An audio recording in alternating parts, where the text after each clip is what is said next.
The Department of Statistics has released new employment figures, and they confirm that unemployment is up. Good evening, everyone. I'm Charisma Robinson. According to officials, they were not at all surprised about the new figures due to several factors. Cleopatra Murphy has the details of the latest labor survey.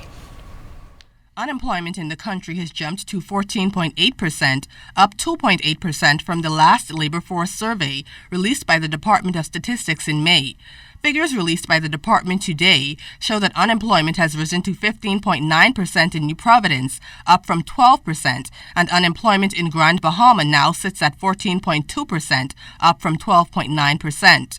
Abaco was the only island that actually saw a decrease in unemployment, with figures falling from 12% to 9.7%.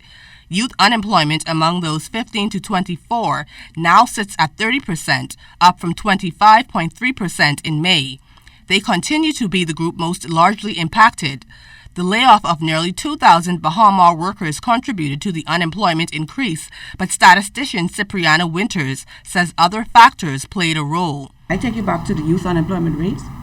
When we did the previous one, the survey was held before graduation.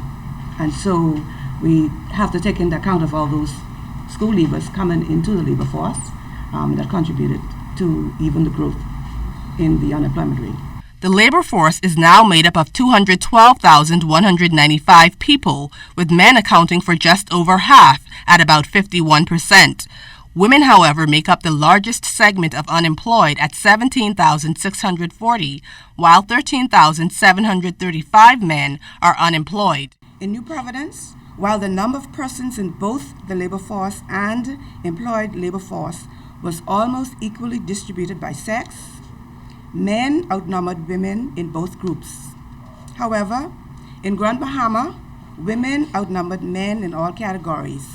However, the number of discouraged workers, those unemployed at the time of the survey but not actively looking for a job, also fell 30%, now at 2,750. Because of past experience, were discouraged that they could not find jobs.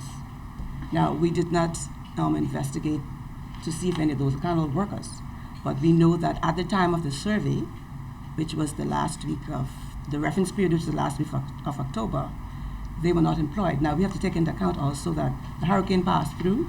The labor force survey represents a 6-month period measured from October 26th to November 1st, 2015. Cleopatra Murphy, ZNS Network News.